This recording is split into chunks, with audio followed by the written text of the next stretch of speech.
नमस्ते छात्रों, आपका स्वागत है भूगोल के महत्वपूर्ण पाठ्यक्रम में। यह कोर्स आपको धरती की महत्वपूर्ण विशेषताओं, संरचनात्मक संगठन और प्रभावों के बारे में ज्ञान प्रदान करेगा।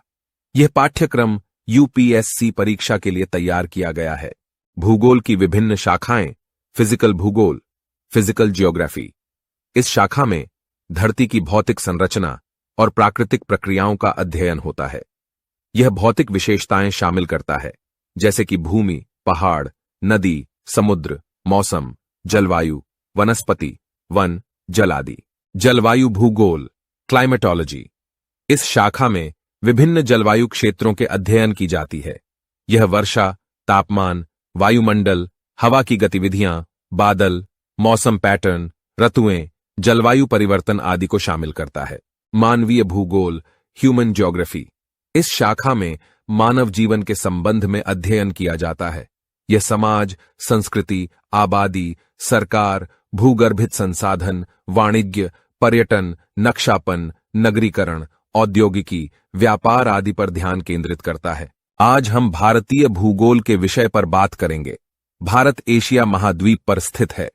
इसकी उत्तरी सीमा हिमालय पर्वतमाला है, जो हमें शीत एवं उष्णकटिबंधीय भागों में विभाजित करती है। इसकी दक्षिणी सीमा हिंद महासागर से मिलती है। पश्चिम में अरब सागर और पूर्व में बंगाल की खाड़ी है। भारत का आकार और भौगोलिक विभाजन।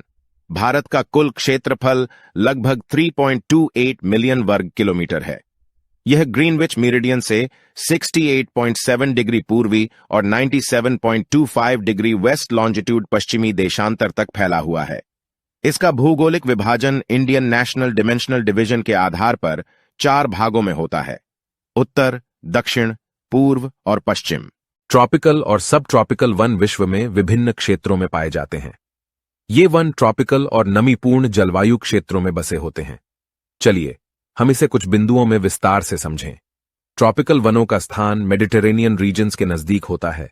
ये वन उत्तरी अफ्रीका, अमेजन, कोंगो, इंडोनेशिया और फिलीपींस जैसे क्षेत्रों में पाए जाते हैं। सब ट्रॉपिकल वन ट्रॉपिकल क्षेत्रों के नजदीक होते हैं, जैसे दक्षिणी चीन, उत्तरी ऑस्ट्रेलिया, कैलिफोर्निया और मेक्सिको जैसे क्षेत्रों में पाए जाते हैं। यहां 0 डिग्री अक्षांश देखें। Well, that's the equator. There are 2 other important latitudes, Tropic of Cancer at 23.5 degrees north and the Tropic of Capricorn at 23.5 degrees south. And the region between these tropics is called the tropical region. The region that is about 5 to 10 degrees above and below the Tropic of Cancer and above and below the Tropic of Capricorn is called the subtropical region. Means वह क्षेत्र जो कर्क रेखा के ऊपर और नीचे और मकर रेखा के ऊपर और नीचे लगभग 5 से 10 डिग्री होता है, सबट्रॉपिकल रीजन कहलाता है। अब यदि हम इक्वेटर के निकट जाएं, तो इक्वेटर के समीप 5 से 10 डिग्री के बीच के क्षेत्र को इक्वेटोरियल रीजन या विषुवतीय क्षेत्र कहते हैं। सूर्य की किरणें इक्वेटर पर एक सीधी रेखा में पड़ती हैं। इससे बड़े पैमाने पर इवेपोरेशन होता है। यह निरंतर इवेपोरेशन ही कारण है कि यहां लगभग हर दिन बारिश होती है। इतनी भारी बारिश होने के कारण आपको इस क्षेत्र में घने जंगल देखने को मिलेंगे।